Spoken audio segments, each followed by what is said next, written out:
Hello friend. Next question देखते हैं। Question number 12 है अपना।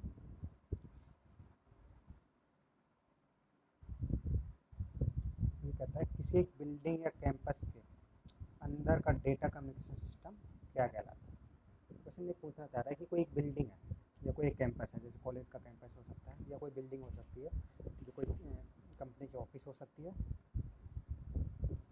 तो क्या कहलाता है। उसके अंदर कोई एक नेटवर्क रहेगा। नेटवर्क पहले मैंने बताया नेटवर्क मतलब क्या रहेगा। पहली चीज़ तो रहेगी नेटवर्क, इसका मतलब सुनो। नेटवर्क मतलब क्या रहेगा, बहुत सारी डिवाइसेज आपस में इंटरकनेक्टेड रहेंगी किसी कम्युनिकेशन मीडिया से। वो किसी एक बिल्डिंग के अंदर है, उसको क्या कहेंगे। इसके उसका आंसर रहेगा, इसका आंसर रहेगा local area network. Answer A.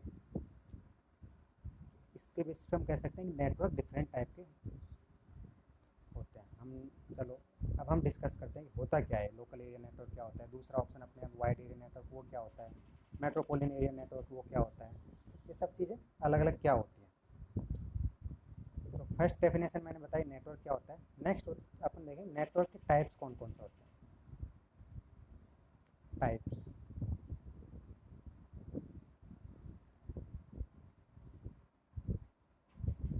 हम ये कह सकते हैं कि जोग्राफिकल स्प्रेड मतलब भौगोलिक तौर पर जो डिवाइसेज है वो कहाँ कहाँ फैली है, उसके आधार पर, भौगोलिक विस्तार के आधार पर या जोग्राफिकल स्प्रेड के आधार पर हम नेटवर्क को मेनली तीन टाइप में डिवाइड कर सकते हैं। पहला उसको बोलते हैं लैन। लैन का मतलब हो गया लोकल एरिया नेटवर्क। तो जोग्राफिकल स्प्रेड के आधार पर, स्प्रेड का मतलब कि जो डिवाइसेज जो कनेक्टेड हैं नेटवर्क से, वो आपस में कहाँ कहाँ रखी हुई है, कितनी दूरी पे रखी हुई है। विद इन कोई एक ऑफिस में एक कमरे के अंदर रखी है, या कहीं अलग अलग ऑफिस में रखी हैं, अलग अलग सिटी में रखी हैं, अलग अलग स्टेट में रखी हैं, अलग अलग कंट्री में रखी हैं। उनके आधार पर अगर हम डिवाइड करें तो पहला एक टाइप आता है वो होता है लैन, जिसको बोलते हैं लोकल एरिया नेटवर्क। पहला टाइप हो गया। दूसरा जो होता है वो होता है, इसको बोलते हैं वैन। हिंदी में लिखा है वाइड एरिया नेटवर्क, इंग्लिश में लिखते हैं वाइड एरिया नेटवर्क। इसकी स्पेलिंग हो गई वाइड एरिया नेटवर्क। ठीक है। तीसरा जो टाइप होता है उसको बोलते हैं मैन। इसका होता है मेट्रोपॉलिटन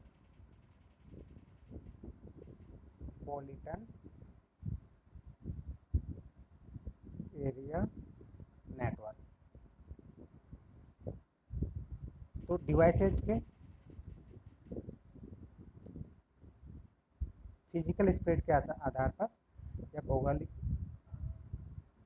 भौगोलिकली डिवाइसेज कितनी दूरी पर रखी है, कहाँ रखी है, उसके आधार पर हम नेटवर्क को डिवाइड करें तो तीन टाइप के होते हैं।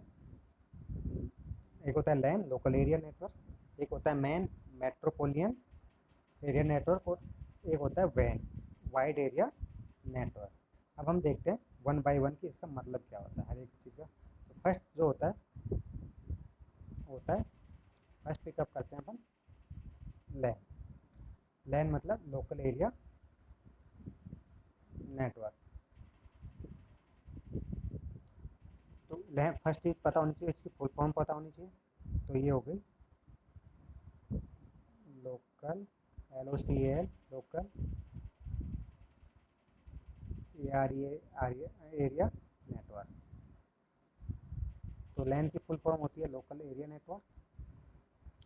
लैन मैंने कहा कि ये जो हमने डिवीजन किया है नेटवर्क का, वो तो आधार पे किया है कि डिवाइसेस कहाँ स्थित है। लैन में जो डिवाइसेस होती हैं या तो विद इन एक कैंपस में होती हैं, कोई एक कैंपस हो सकता है किसी चीज़ का, कॉलेज का कैंपस हो सकता है, या फिर कहीं कोई एक बिल्डिंग के अंदर होती है, कोई एक बिल्डिंग के अंदर पूरी सारी डिवाइसेस स्थित हो सकती हैं। तो जो भी डिवाइसेज हैं, जो जिन डिवाइसों से मिलकर एक नेटवर्क बना है, वो सारी एक या तो एक कैंपस के अंदर स्थित होंगी या किसी एक बिल्डिंग के अंदर हो सकती हैं, हो सकता है किसी एक शॉप में भी हो सकती है, मतलब एक छोटे से लिमिटेड एरिया में। तो अल्टीमेटली कहने का मतलब एक लिमिटेड एरिया में, बहुत छोटा एरिया के अंदर वो सारी डिवाइसेस रखी होंगी और आपस में कनेक्टेड होंगी।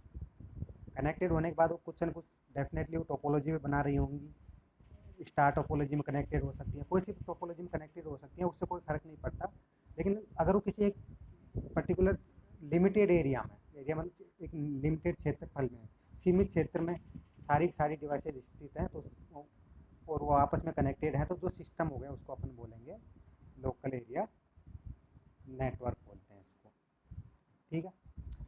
इसका एग्जांपल आपने देखा होगा, कई बार अपने लैब के अंदर बहुत सारे कंप्यूटर होते हैं, मान लो 10 कंप्यूटर, 10 आपस में कनेक्टेड हैं, जैसे भी कनेक्टेड हैं, जो भी वायरलेस भी हो सकते हैं, वाईफाई से भी कनेक्टेड हो सकते हैं, या फिर कोई लैन केबल से भी कनेक्टेड है, तो उसको अपन कहेंगे कि ये यहाँ पे एक लैन हो सकती है। लैन को भी अपन फर्दर ऐसे डिवाइड कर सकते हैं कि मान लो कोई छोटी सी ऑफिस है जिसमें मान ले 2 सिस्टम है, 2 सिस्टम आपस में कनेक्टेड है, तो हम कहेंगे कि ये भी एक लैन का टाइप हो सकता है। तो मान लो एक लैब हो सकती है जिसमें 30 से 50 के कंप्यूटर आपस में कनेक्टेड है, तो ये भी एक लैन का मीडियम साइज लैन हो गई।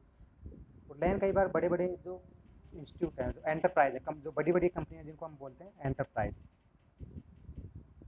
एंटरप्राइज लेवल की भी लैन हो सकती है, जहाँ पे हज़ारों में कुछ कंप्यूटर हैं जो आपस में कनेक्टेड हो सकते हैं। मान लो एक बिल्डिंग है बहुत बड़ी, 5-7 फ्लोर की, हर एक फ्लोर पे 100 कंप्यूटर हैं, तो सारे के सारे आपस में कनेक्टेड हैं, तो वो भी एक लैन होगी, लेकिन उसमें कंप्यूटर्स की संख्या बहुत ज़्यादा होगी। तो कोई एंटरप्राइज लेवल की जो कंपनियाँ रहती हैं उसमें भी ये लैन यूज़ हो सकता है। तो इसके आधार पर भी हम कहें कि कितनी बड़ी लैन का, जो लैन में जो कंप्यूटर्स के या कितने डिवाइसेस कनेक्टेड हैं, उसके आधार पर अपन उसको डिवाइड कर सकते हैं। दूसरी चीज़, लैन के फ़ायदे क्या होते हैं? लैन के फ़ायदे होते हैं कि अपने को कुछ जो भी रिसोर्स है, लैन पे जो भी डिवाइस हैं आपस में कनेक्टेड हैं, तो उनको हम आराम से एक्सेस कर सकते हैं। मान लो एक लैन बनाता हूँ मैं, मान लो एक कंप्यूटर, एक स्टार टोपोलॉजी बना के ऐसी कुछ बनाता हूँ, एक ये है,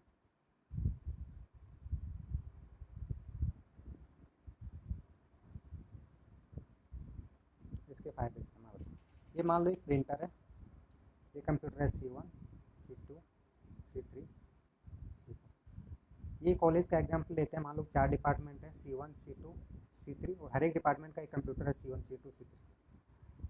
अपने पास एक कंप्यूटर, अगर आपको इनको प्रिंट लेना होता है, एक तरीका तो क्या होता है कि हर एक कंप्यूटर के बगल में एक प्रिंटर रख दें, 4 प्रिंटर रख दें, तो हमारे पास कितने प्रिंटर की ज़रूरत पड़ेगी? 4 प्रिंटर। लेकिन ऐसा तो है नहीं, और ऐसा तो है नहीं कि एक प्रिंटर केवल एक, मान लो C4 जो ऑफिस है, उसको मान लो दिन में 10 या 20 पेज निकालने होते हैं, तो 10 या 20 या 40 पेज के लिए उसके लिए पूरा सेपरेट एक हम प्रिंटर ला के रख दे, तो उसकी कॉस्ट बहुत ज़्यादा हो जाती है। उससे अच्छा हम क्या कर सकते हैं, एक प्रिंटर है उसको लैन से कनेक्ट कर दें, जो भी जिसको प्रिंट लेना है यहाँ से C1 अपने C1 यहाँ से प्रिंट की कमांड है, यहाँ से प्रिंट का जो भी डॉक्यूमेंट जाके यहाँ पे प्रिंट हो जाए।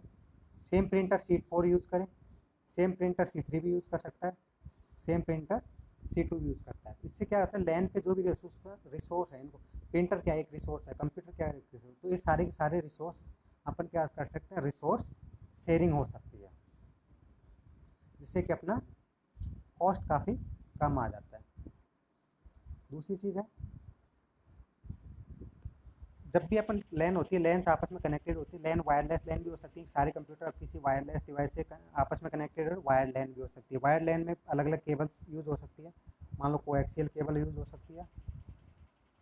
जनरली जो आपको मिलेगी वो मिलेगी आपको UTP, अनट्विस्टेड पेयर केबल। ये ज़्यादातर लैन में मैक्सिमम ये है यूज़ होती है, जिसकी स्पीड लगभग 100 Mbps या 1000 Mbps तक हो जाती है।